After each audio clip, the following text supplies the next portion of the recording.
Is it working? Where did my little son go? So it's gone, probably because we have enough light, because it's earlier in the day, because it is my lunch break, and here we are. I told you guys I may or may not be here. Here I am. And you're going to be so proud. Look, adult beverage of water, and I did have decaf. I also had regular coffee. Just one. And we're going to get started. Trigger warning. If you're a sensitive person, go away. This channel is not for you. Go to my description, read the disclaimer. Yes, this is speculation. Opinions should be used for entertainment only. And we need to talk about the upbringing and the people that surrounded the Idaho 4 victims, because the theory of there being potentially drug involvement, the theory of the Idaho 4 victims being potentially a revenge unaliving from powerful people dealing powerful illegal substances, aka fentanyl. By the way, I suggest all of you to go to the DEA.gov website, pull up all the Idaho currently, within like the last 3 months, 3 to 6 months. There's been still so many cases where people are getting caught with hundreds of pounds, so many illegal substances in Idaho. So if you're from Idaho, let me know in the comment section what the hell is going on. I have no idea. So very quickly here, very, very quickly, because I do have to get to work. Kara Kernodle. Felony for what? Drugs. By the way, this is all public information. You can search it yourself. Maddie's stepmom, same thing. Felony, drugs. Jeff Kernodle, Xana's dad, felony drugs. Jeremy Kelly in custody. Who is Jeremy Kelly? Dylan's boyfriend's dad. Everyone seems to have some sort of ties or involvement with illegal substances. Ben Mogan, Maddie's dad, record right here. Same thing. So, do you think it's possible that these young victims were revenge crimes committed against maybe the parents of these people? It could be. Think about this. Both Maddie's mom and Xana's mom, well, Maddie's stepmom, it's her mom still. Okay, both sentenced around the time of the unalivings, like days.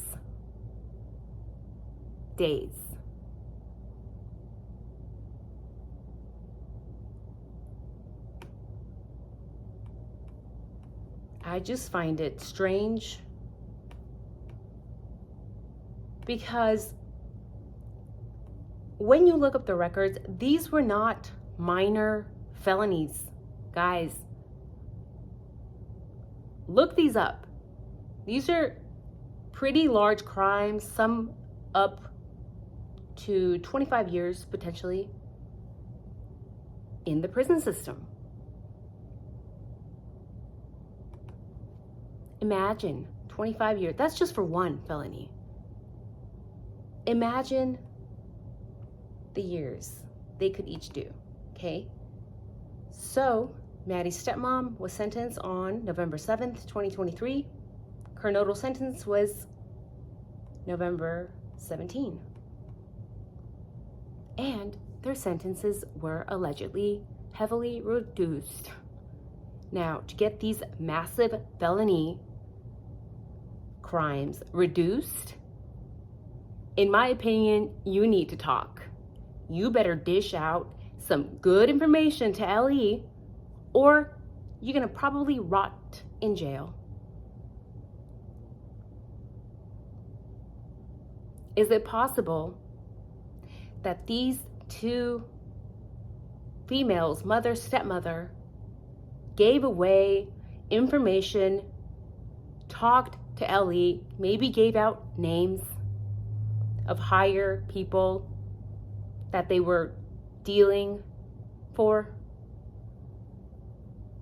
I think it's possible. Why wouldn't you? If you are being threatened that you're going to rot in jail for 20 plus or longer years, I think a lot of people would cave and give out information of who they work for or who they know to get their sentence reduced. Is it possible that they talked a little too much? And is it possible that that information got back to whoever had power over them, whoever they were working for, whoever they were potentially, allegedly dealing for? And let me tell you, if that did, the consequences could be to hurt their children. And some people might say, well, why did the others get hurt? Maybe the others just happened to be there. What if the others were trying to protect these two girls and that's why they had more severe injuries? Maybe they had more time to react, or maybe they had time to fight back. When you are dealing with these powerful cartels, they often will get revenge. From what I have read online, government websites, and they can often target family members. Some people have said, well, no, when cartel is involved, they will make sure that no one is confused. They will make sure that the people involved know why what happened. Maybe they do know. Maybe it's just us that have no insight into what was going on. And is it possible that maybe the two girls, Xana and Maddie, were directly involved in dealing as well? We statistically know that people who are raised in households with parents who use illegal substances or who abuse substances have a massive risk of doing so themselves, have a massive risk of becoming involved in crime themselves, in abusing themselves, in selling themselves. So is it possible that these two girls were just doing what they had learned? I'm not here to victim shame. I am not here to blame. I am here to question. We are all here to question. But when we look at people who grow up in homes, broken homes, with parents who are abusing substances, they often, very likely, end up doing the same. I don't know if these girls use anything illegal, but in a lot of pictures, videos, TikToks, we do see a lot of these girls drinking in lots of pictures. I was in college. I used to drink. I still have a very rare occasional drink. But these girls always seem to always have a beverage in their hand. I am, of course, speculating this is alcohol. We don't know what was in there. Could have been water. But let's be real. Probably not water.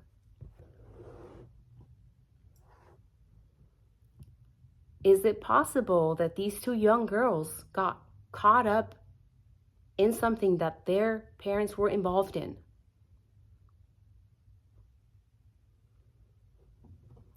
It would be very sad to think so, that somebody so young potentially had to pay for their parents' mistakes. Be horrible. But in the real world, when you are dealing again with these cartels, powerful people, if you think this crime is horrendous, you have no idea what they do. They do things much, much worse. Again, Yes, this is speculation, but I think it's a theory that we should consider. I find the time of the sentencing very strategic almost, but very close to the day of the crime. So let me know down in the comments, what do you think of these girls' parents? What do you think of these girls? Do you think they were involved? Do you think the parents were involved? Do you think this could have been a revenge unaliving? I will see you guys. This is just a quick, short video for the day. I'm not sure how tomorrow will go, but you guys have a good day. Remember, adult beverages, water. And a short reminder, okay, just to backtrack a touch. I'm not saying these girls were bad for drinking. It's college. But it's still something to be considered. It's still something to keep in mind. This house was known as a party house, as an illegal substance house. What are the odds that these girls were using illegal substances or dealing? We know that if a substance is in your environment, the closer it is to you, the more likely you are to use. So, use your mind, kids, especially if you're in college and you're watching this. Be very safe. I understand it's very tempting to experiment. At this day and age, if I were in college, I would not. Too many potential things added to other things. It's honestly not worth it. And of course, I'm being a mother or grandmother here, but fentanyl is a real issue. And if we are to blame potentially the cartel, we really cannot, even if that were the case, because this just points to a massive issue all over the country. If people are bringing these substances from all over the world, or sending chemicals from all over the world so people will purchase these substances here, that means we have a problem here, at home, with people abusing. And of course, there's a multitude of reasons why people get hooked. And it's very sad. Just looking at Kara breaks my heart. If you're empathetic and you see a person looking that way, it's depressing. You want to help. But a lot of people in these types of videos are very quickly to say, it's the cartel's fault. We should, do this. We should do that. They start politicizing it. But at the end of the day, who is consuming this stuff? Why are people buying it here? It's because we have an issue here at home. So remember that. Remember that, kids and parents and adults. Don't blame the outsider or the external circumstances. We need to look inward and start there. So let me know down in the comments, did I peeve you off today? Because if I did, I'm sure I'll hear about it. So you guys have a wonderful night. Take care. Drink your water.